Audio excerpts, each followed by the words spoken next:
we get recently promoted Livorno, as in like just promoted from Serie C to Serie B, Livorno in the Coppa Italia third qualifying run, because we are going to not lose the first game. But first, my friends, transfers.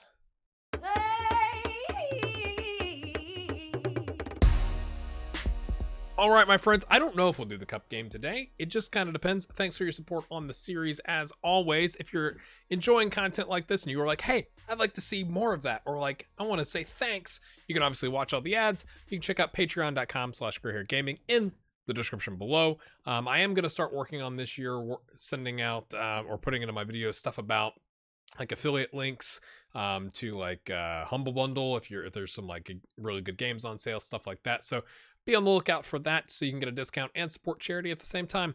My friends, we've done some business. We've spent less money than we did previously, which I'm not sure how you're going to feel about it. I think I've been very selective and I've made choices for the long term. We're still one of 4 teams with 1,000-to-1 odds to win the league and expected to be relegated. So I still don't want to go like over the top and buy like 50 million. Not that we had 50 million in players. We had, I think, 15 million, 15.9 or something like that to start. And our wage budget was like 250. We've made some adjustments to get our scouting, because now we're going to scout all of Europe for both youth prospects and senior teams. So that's obviously, that takes a lot more money than what we were scouting was just used to be Central Europe. And I think the youth prospects was just Italy. So we're kind of expanding. We're slowly doing some things. I do have quite a bit of news to share with you. Let me pull up my list of notes. I don't know about you. It is always useful to me to have notes because I tend to forget what has happened. But like, even with like, if do you do this with your own saves? I guess is my question. Or you just play it. We got new training facilities. Let's go to the club vision. We've got, I can't remember if it's more youth facilities or just like what we had already agreed upon. We got better junior coaching. We got better youth recruitment. The board now wants us to make the most of set pieces. They also want us to have, we have not played a game.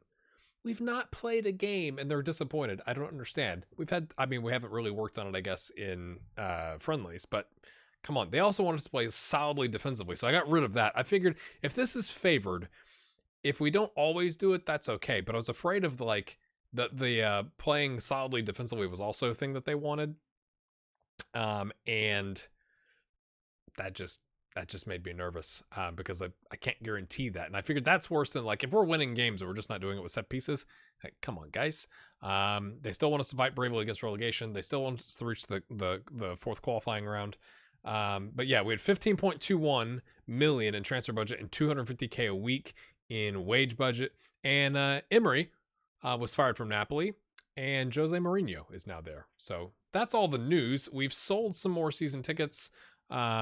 We're up to 14,663. It's really, really similar to what it was last year. I don't think it's changed dramatically. It may actually have dropped a fuzz, but essentially the same number of people are showing up. So there's that. I've not forgotten. We're doing the end of season awards and the commercial summary. It is so crazy. You would think, maybe it's like this in all nations. You would think the FA would want to encourage a TV deal for like the league below to kind of spread some of that money out, because like the fact that we stayed up and we are going to make another 35 or 39 million in TV revenue is great, but it's such a stark contrast to the league below. Like it's not like a linear, it's like whoop, like I don't know, a logarithmic jump rather than just like a nice, like obviously you'd expect Serie D to not have much of anything going on, Serie C to being more that, lower end of professionalism, Serie B to be, like a range at the bottom of the table, not as great at the top of the table, they gonna go up to Serie A. So like balancing that out, but it's like huge amounts of money. So I'm sure you put all your comments in about player of the season, young player of the season, all that kind of stuff. Let's go take a look. Ryan Cassidy, 38%, Brodic with 29%, and Tyrese, 21%, which makes him the signing of the season. If you're the third best fans player of the season and you were 60K, I think that makes you a value signing. Also had goal of the season. Young player of the season, they kind of swapped it up, Ryan Cassidy. I think that's tied to, right? Ryan Cassidy has the most goals, 10, but Tyrese was 8 and 3 in less starts. Now, he did have more substitute appearances here. Did a good job. Bradic was 7-3. He's kind of the fan favorite, been around a long time, all that good stuff. From an assist standpoint, not a lot going on as we discussed last time. So yeah, from a transfer standpoint, you had Wim, but Wim's not like he's one for the future. Okay. We bought Icardi, but he's been here. We bought Theo, but he just didn't he had a 6.71. Solid, but didn't. If you're not going to get the goals and assists, the fans aren't going to remember it as much, right? It's like defenders hardly ever win MVP awards in leagues and stuff like that. So I kind of align it with that. Same thing with Andreessen. Again, good 6.88, but center back, and he's 21. He's got time to develop. And then Adam Ida came in, which was quite nice, but he wasn't really. I'm actually, I don't know this. Do loans count? I mean, he's a loan with a mandatory fee to buy. Does that count for the transfer of the season? Because if you look at it this way, you go hey, Tyrese came in and got eight goals and 3 assists. That's solid for $60K. That is value. Let's go take a look at the commercial summary. All right, so from a commercial summary standpoint, big thing I'm happy about, 3-year deal, main kit sponsor for $1.8 million. Now, I think that's $600K a year because the previous deal was $500K, but the fact that it's a 3-year deal means they're locked into us. So sponsorship, 4 new deals, $1.2 million. Overall, up just a fuzz. Corporate hospitality up significantly, right? That's more than double, because we have double the amount of fans, if not triple, show up. Which influenced matchday commercial and retail. The big thing, obviously, that we're talking about is the broadcast revenues. That is just crazy. 37.16 million versus 1.61 million. Even it out a little bit. And then I think that's hilarious. Composition prize money's lost. Who cares? We're on TV. It's the ESPN Plus deal. Thanks, ESPN. All right. When you look at our transfers, again, we spent less than we did last season. I'm afraid of going all out and spending $50 million on a player or players. We didn't have that much budget, right? Our budget was 15.21 and 250K. But I don't want to go spend 10 million on one player. When I looked at the squad, I thought, do we need to change our shape? I'm not convinced of that. The 5-2-1-2 kind of worked last season, but can we make it better? Can we modify it? I do want to give our center backs some chances. I want to give Tom Schradel a chance and Moretti a chance to get into the mix there. So we've not gone out and bought a massive center back signing, which makes me a tad nervous, to be honest with you, from a risk. We may get to January and be like, wow, we've had all kinds of injuries and, well, we're going to have to go buy somebody. But that's just kind of football, isn't it? I'm pretty happy with our left backs. Wim still needs time to develop. Theo is good and developing, so I think we got coverage there. Right back, we got Labuti and Flakovio, and I was kind of if we found a stud right back, but those guys have been with us, and I want to give them I'm a softie. If you've watched my channel at any point in time, for any length of time, I should say, you know that I'm a softie, and I tend to hold on to my younger players for probably too long. We go probably time to find a replacement. I want to give them a chance. I said, if we could find a really good midfielder or an attacking midfielder in the center or some wingers. If we were going to change our shape, I thought we might do a 4-1-4-1, either with the DM and 4 midfielders, or a 4-1-4-1 with the 2 attacking wingers. But I like having the 2 strikers. That has worked well for us. So I said, okay, can we keep the 5-2-1-2, make it better? Can we have a shape that still uses the strikers, but maybe a more solid midfield? So we've got a 4-3-1-2. Kind of a control, seeing if we can get more goals essentially out of the deal, and then the 5-2-1-2. Again, giving us that extra center back with the wingers. I want to have an option to where if we're going up against a team where they're going to play 2 wingers, maybe we keep our wing backs back to help us out, and that we've got the 3 midfielders. Essentially, I was looking for versatile players where you could go we could use this person as a left midfielder or an attacking left midfielder or an attacking midfielder in the middle or something like that. So that's kind of where I've gone with our transfers. So let's take a look here, shall we? First, I want to show you the outs. I know everybody's ooh, look at the ins. Ooh, yay. But let's look at the outs first. So Mapelli has gone to Arezzo on a free. Rossi has signed for Università Craiova on a free. And they thought he was a C. You get reports XYZ team signed these players. It's he got a C report card from them. He's a $6K a week. He got a raise. I'm happy for him. He's more than welcome to come back. He was a great pickup for us. He's gone back to where he was. Mate, I hope you have a great career with them. Please. Oh, Oh, I didn't notice this. Might be interesting. I mean, head of youth development. No. I'm thinking like assistant manager for like a youth team. But that's cart, horse, so on. We've sold Perrier. He just wasn't going to make it. We got a little bit of flack for it because we sold him for 120s or 210, but I wanted to get the deal done just to get him off the books. And it's for the betterment of his career. He came in, he gave us 13 appearances on a 6.51 way back when in Serie C. Then we loaned him out, and he did okay, but he's definitely like a Serie C / Bay player. At least that's what the reports were saying. So I don't think he's going to develop. He could be, like, he's going to develop into being, okay. So I was like, you know what? Let's just cash in, get what we can for him since we, got him on a free? Got him on a free.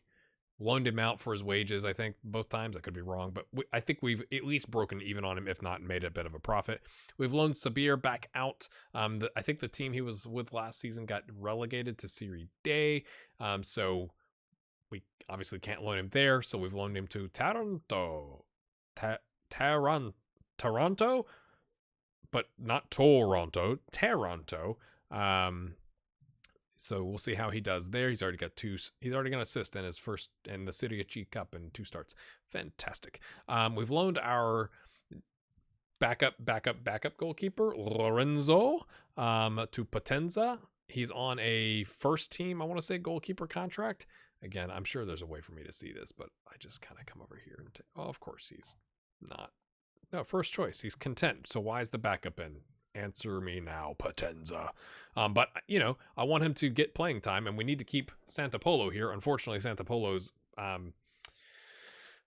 capabilities have gone down because he's not playing, but it's just one of those things. We have to have 4 homegrown club players. We need to worry about I do need to be more picky when we are getting rid of prospects, because we're going to have to keep 4 of them to have in the first team squad next year, theoretically, assuming we stay out. And then we've sold Mattia Carta, who, again, maybe I should have kept, but he's a 30. He just wasn't going to make it. He was worth, theoretically, 80K. He's now worth 26K. So I think we got good value for 20K. Got rid of him. We'd loaned him out, I think, a couple times. It doesn't really matter. Not going to show it to you. The ins, as we know, Adam Ida has come in, and he's worth 1.9. So it's obviously a steal. We got Robert Zvipes on a free, which I think is fantastic. We loaned him forever. I'm so happy we got this kid on a free. Hello, game.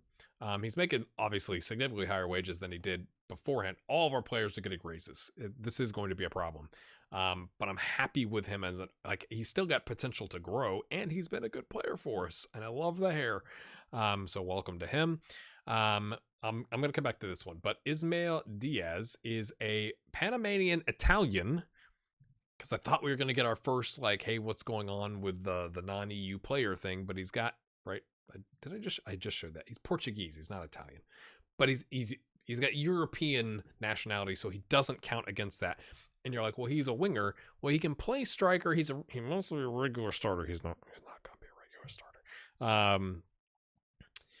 But I like his versatility. If we needed to play Wim at the back and we could play Theo as a winger, we could slide him over here because he is right-footed to play winger in the 4-1-4-1 shape. He can also be a backup for striker. So even if you look at it that way, he is just below DVV, who we're trying to get rid of, unfortunately. I feel bad. So he's expensive, but we got him on a free, and we didn't pay a transfer fee, obviously. I think he's a good value. 11K seems like a lot, but at our level, 11K is kind of like, oh yeah, that's a regular starter wage. We've signed this kid, Pierluigi Rampanini. Get that out. He's 18. He's going to be 19 in December. We paid $1 million for him because I wanted to buy him. Fairly professional, can play either a DM or midfielder, could play right wing in a bind. 17 technique, great work rate, naturally fit, brave. And he only wanted breakthrough prospect on 3.2K a week. I was like, done. Wanted to leave Milan, was going to be upset if he couldn't talk to us. We snagged him.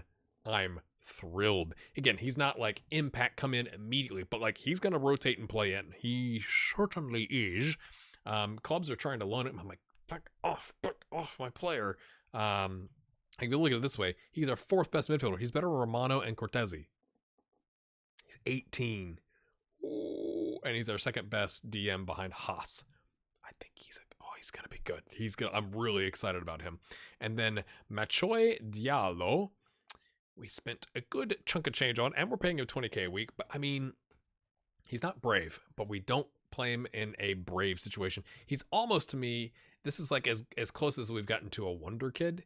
16 technique, 15 passing, 14 first touch and dribbling, got the physicals, great decisions and work rate. Needs to work his anticipation and flair and stuff like that, but we are going to try playing him in a roaming playmaker to maximize his talents.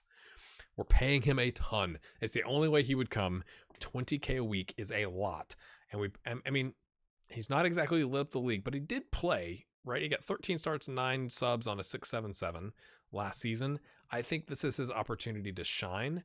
And we have a minimum release clause of 19.75 million. If for some reason somebody wants to steal him from us, even if we get relegated, it's 9.75. So I think we got value for dollar either way. Either I think he turns out to be really good, or we sell him for a nice profit. Now he's worth 200,000 less than what we paid, but he's also not played in an actual game. I'm really happy with him. I am looking at one other player. Hold on a second. Let me show you this. And I think I'm going to wait for the scouting report to come in. Because Fran Bradic has got a lower back stress fracture for like 7 to 9 weeks or something like that. And aside from his concentration, this 21-year-old looks really good. And I'm kind of looking at it like, he's wanted by Bournemouth, Arsenal, and Chelsea, and Bournemouth like actually wants him. And then like us. And we've got 8.6 left. We've got, 70 grand left in wait. We've got room to buy a kid. And I think he could be really good, right? He could be like that, like, concentration, not as much. Maybe the attacking midfield. I'm not 100% sold on him. But by the time you leave a comment, I still would like to know your thoughts. By the time you leave a comment, I probably will have done something. And I think I'm going to see if we can buy him. Be my guess. The concentration makes me super nervous, but he just turned 21, so he's got a couple of years we can like get him some mentorship to work on that and have him, do some training and so on and so forth. He could also play winger, right? Great first touch passing technique, crossing. He's got the pace, so that would provide us another option there. And in a bind, he could play some sort of attacking forward option, false 9, like all kinds of interesting things that we could do there. He would be our first non-EU player, unless I'm not understanding I haven't gone looked at the under 22, whatever that looks like. But I think he's having a good season. They're probably going to want to cash in because he's having a good season, right? He's 5 games in, but he's 21, 20, 19 years old, and he's playing 2nd division on loan. Comes up, 20 years old, 9 goals and assists, 2 players in the match, 6-8-8, and 34 starts. I'm just trying to talk myself into it. That's all that we're doing. But I'm going to let my scouts do their job. We got some other things going on. Troy O'Connell was no. Ben Chief? There was a 6'7" English guy we were looking at from a center back standpoint. He must not have been worth it or something like that. But that's kind of where we're at, my friends.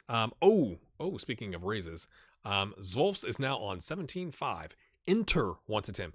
Inter Milan wanted. I think they're just trying to steal him, to be completely honest with you, to damage us, because obviously we are to be feared this year, right? Like, hey, we barely survived last season, but we're gonna challenge for the Champions League. Obviously, I'm just kind of going.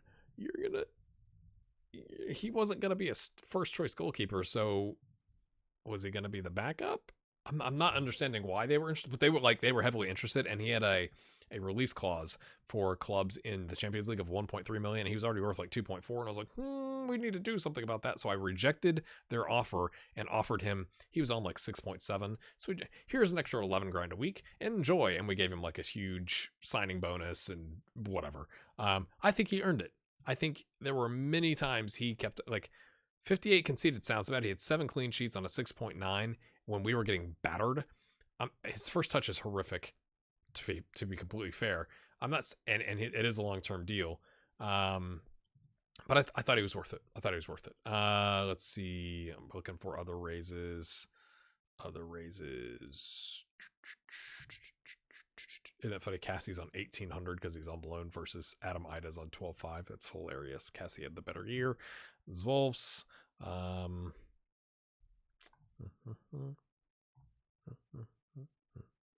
Bradish is on 12 grand. Again, his was that lower back stress fracture. Yeah, 6 weeks. So it's going to be 8 weeks total. I was making sure he hasn't had it before. It's just one of those things, like, he is going to start to age out a little bit, and we have been playing him in a shadow striker role. I'll show you the tactic here, and that's going to be the end of this episode. I was looking at this guy, but I don't think he's going to be good enough. He's going to want too many wages. I mean, he's worth 2.4 million. So it's like, do we pick up this guy for 2.4 million or the one with 5 concentration? I'm actually not convinced. I thought it was, but I think the other one's got better upside, even though it would be like a big deal financially. This is how we played in preseason: a 5-2-1-2 with a shadow striker. We're playing Bradic here, and he was doing a great job, and then he did that.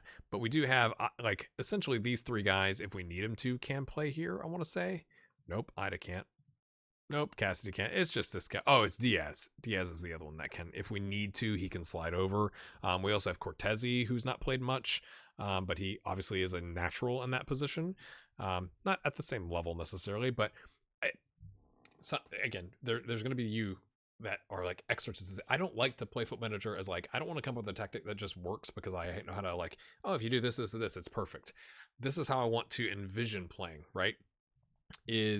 We had problems last year with assists. Okay, so we want more assists. We want to be solid at the back, but we want more assists. Okay, well, we got some guys that are actually really good as false nines. Ida maybe not as much as Cassie, but Cassie also had 10 goals last season, so I kind of don't necessarily want to sacrifice that. I may set it up to where they automatically switch. Bradic can play it as well, but have Cassie be the guy that runs and Ida draw the defense out, because if we're playing against a back 3, like, draw some defenders and then have the shadow striker come in. I was literally just trying to figure out, without playing a front 3, like with 3 strikers, how can I get Cassidy, Ida, and Bradic on the field at the same time, because they're all really good, and this was a way to do it. So we're going to try it. It's worked okay in preseason. We also have had this, where this has been Icardi or Rampanini, which is a great name, although this is still supposed to be a shadow striker, so let's change that. To kind of, if one of our center backs is injured, right, or not in good shape or whatever, we can kind of go to this back 4 with the 3 in front. But I do like this shape. We're going to see how it works. I'm not sure what it's going to do in league play, but that's kind of what I came up with. We can always change it, right? Like, there's nothing holding us to it. But that's kind of where we're at. And I wanted to have one of our wingbacks on defend and one on attack. So if Theo is on attack, then the right wingback will be on defend. If Wim is in here, then the right back will be on attack, because that plays to their strengths. That's kind of where we're at, my friends. We're not going to do the cup game today. We don't have time. We did have, before this was scheduled, our other Spal game, which has now been moved to January 28th, which is where it probably should have been to begin with, which is weird. It was Spal, like literally back to back. I was like, what? Who did that from a scheduling standpoint? That's weird. But my friends, I would love to know your thoughts on our transfers. Again, we may still go out and get that Argentinian kid. I'm not sure, but like, it's probably an indicator I shouldn't. If I'm on the fence, I should probably go after the one that's currently with us and has been with us in preseason, because his mentals are better and he's worth 2.4 million. But I just don't, like, I think he's going to want to be an important player, and I don't think he's worth the important player contract. He is better than Bradic. Something just popped up on my screen. Sorry about that. Hello. Let's compare them. But like, when you compare them, Maximiliano Coot, which is, I mean, what a name. Maximiliano Luaza Coot is a great name. I'll let that sneeze, by the way. Overall, looks to be better at attacking, technical, aerial, not as great mentally, but he's also 3 years younger, defending, physical, like, he seems like the better prospect, but we are going to have to spend a good chunk of change on him. So I'm going to think on that. Let me know in the comments what you think about all of these. Thanks for watching. We'll see you next time.